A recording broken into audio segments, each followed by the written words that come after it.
Hi friends, masala idli பண்ணலான்னு இருக்கேன். நான் உருளைக்கிழங்கு ஸ்டஃப் பண்ணி மசாலா இட்லி பண்ண போகிறோம்.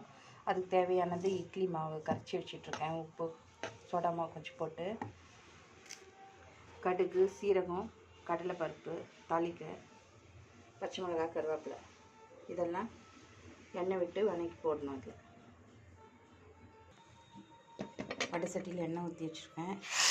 இதெல்லாம் போட்டு வறுத்து இதில் போடணும். இதெல்லாம் நல்லா வதங்கிடுச்சு. மாவில் போட்டு மிக்ஸ் பண்ணணும். மாவு மிக்ஸ் பண்ணியாச்சு. இட்லி தட்டில் பார்த்து எடுக்கணும். எண்ணெய் தடவி வச்சுட்டேன் இட்லி தட்டில்.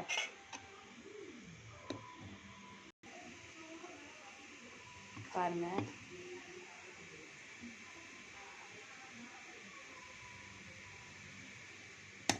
இது மாதிரி தான் எல்லா தட்டுலையும் இட்லி வாக்கணும். இட்லி தட்டில் ஊற்றி வச்சுருக்கேன். உருளைக்கிழங்கு ஸ்டஃப்டு இட்லி பாருங்கள் ஃப்ரெண்ட்ஸ், நல்லா வந்திருக்கு சாஃப்டாக. பாருங்கள், தொட்டுக்கு தேங்காய் சட்னி. Okay, bye friends.